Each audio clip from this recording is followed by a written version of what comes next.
conduit can often be used as the grounding conductor for the electrical system, which is known as the conduit as ground method.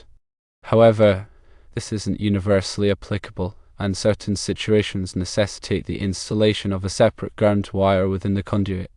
One primary exception arises when the conduit's continuity is compromised or it lacks proper bonding.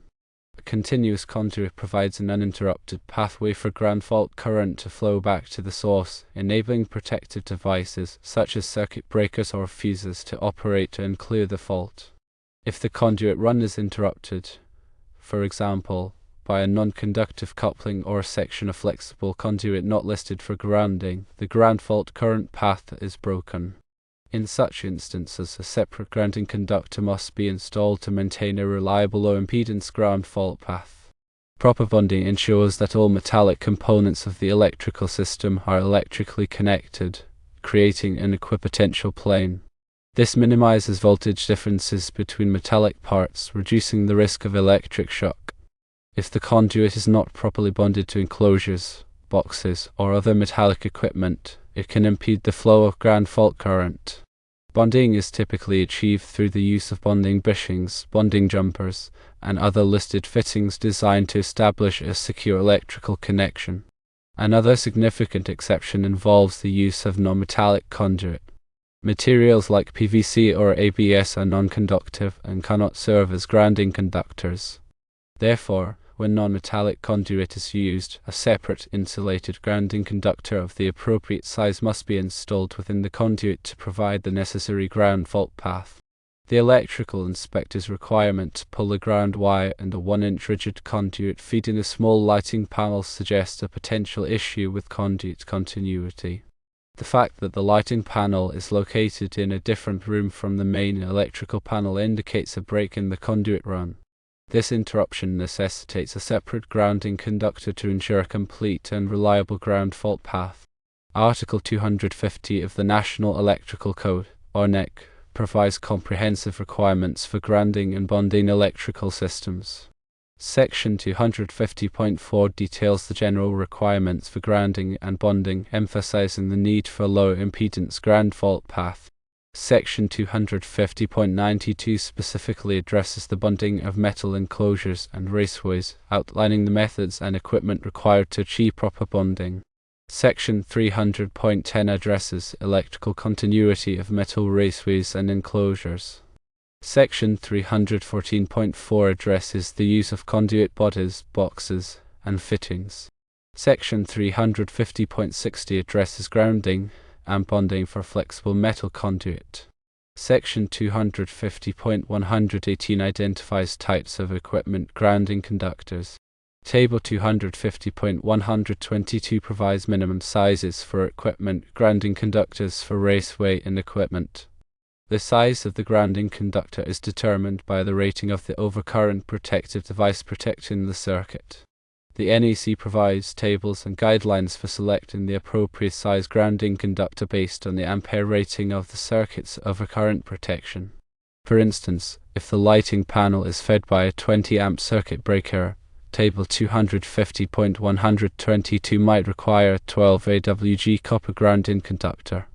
Always consult the latest edition of the NEC and local amendments for specific requirements in your jurisdiction. Adhering to the electrical inspector's instructions is crucial for ensuring the safety and compliance of the electrical system.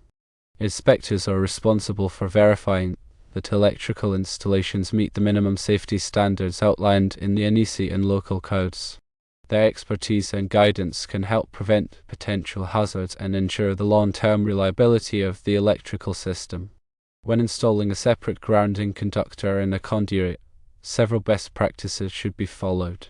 Firstly, use a green insulated grounding conductor. The green color clearly identifies the conductor as a grounding conductor, preventing accidental misuse. Secondly, ensure the grounding conductor is properly sized according to the NEC requirements, as detailed in Table 250.122. Thirdly, connect the grounding conductor to the grounding terminals in the electrical panel and the lighting panel.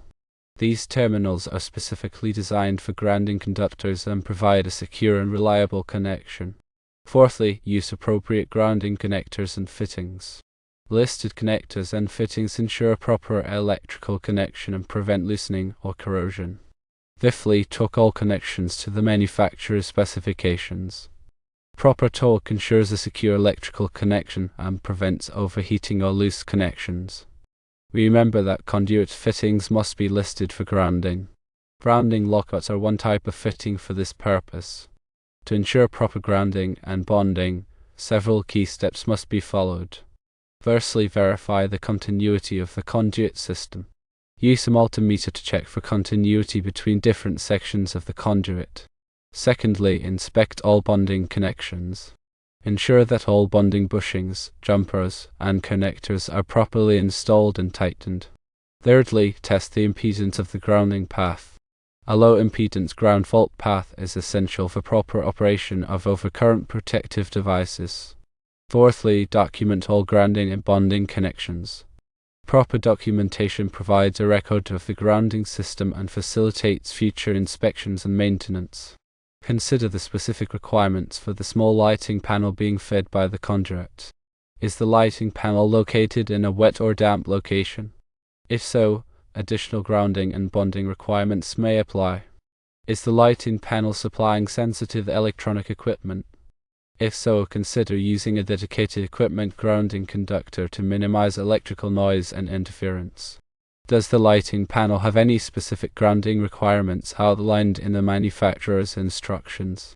Always consult the manufacturer's instructions for specific grounding recommendations.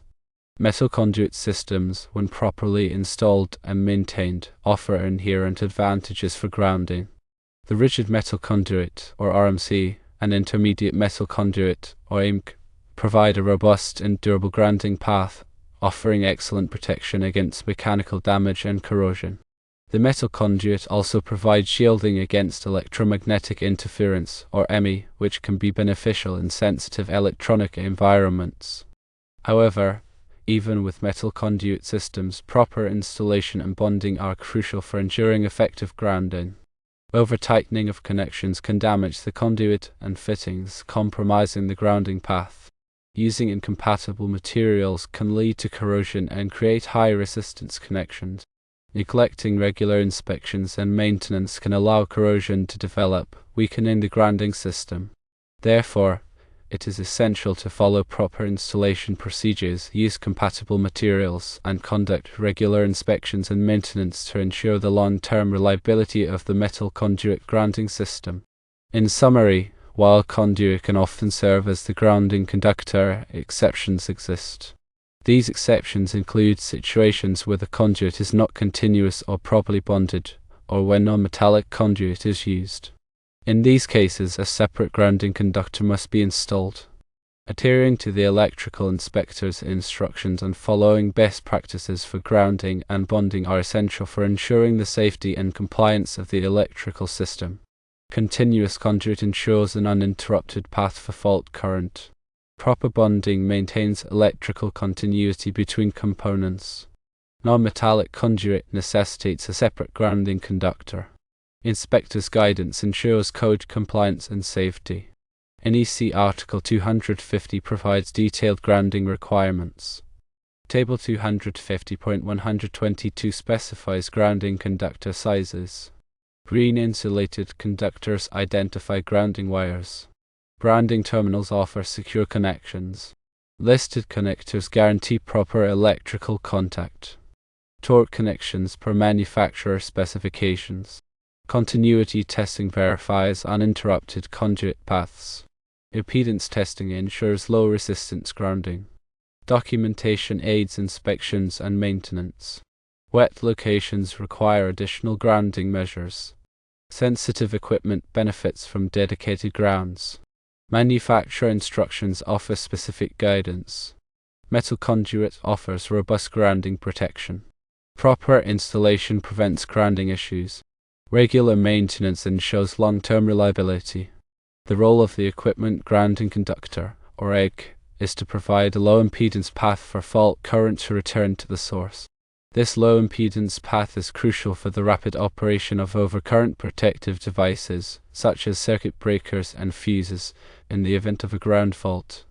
Without a properly sized and installed EGC, fault current may not be sufficient to trip the overcurrent device, leading to prolonged exposure to dangerous voltage levels and increasing the risk of electrical shock or fire. The EGC also helps to equalize voltage potential between different metallic parts of the electrical system, reducing the likelihood of shock hazards. In addition to the EGC, the grounding electroconductor, or GEC, connects the electrical system to the earth. The GEC provides a path for fault current to dissipate into the earth, further reducing the risk of electric shock. The size and type of GEC are determined by the size of the service entrance conductors and the type of grounding electrode system used. Common grounding electrode systems include ground rods, ground plates, and concrete encased electrodes, also known as UFA grounds. The proper installation and connection of the GEC are essential for ensuring the effectiveness of the grounding system. It is also important to understand the difference between grounding and bonding. Grounding refers to the connection of the electrical system to the earth, while bonding refers to the connection of different metallic parts of the electrical system to each other. Both grounding and bonding are essential for electrical safety. Bonding helps to create an equipotential plane, minimizing voltage differences between metallic parts and reducing the risk of electric shock. Grounding provides a path for fault current to dissipate and helps to stabilize the voltage of the electrical system with respect to earth. The NEC provides detailed requirements for both grounding and bonding, and it is essential to follow these requirements to ensure the safety of the electrical system. Grounding electrode conductor connects system to earth. Bonding connects metallic parts, minimizing voltage differences. Both grounding and bonding are crucial for electrical safety. In conclusion, the decision to pull a ground wire in a conduit depends on various factors, including the type of conduit, the continuity of the conduit run, and the specific requirements of the electrical inspector. While conduit can often serve as the grounding conductor, it is essential to understand the exceptions and follow the NEC requirements to ensure the safety and compliance of the electrical system. Always consult with a qualified electrician or electrical inspector if you have any questions or concerns about grounding and bonding. A qualified electrician can assess the specific conditions of your electrical system and provide guidance on the proper grounding and bonding methods. They can also perform necessary testing to verify the effectiveness of the grounding system. Remember that electrical work can be dangerous, and it is always best to leave it to the professionals.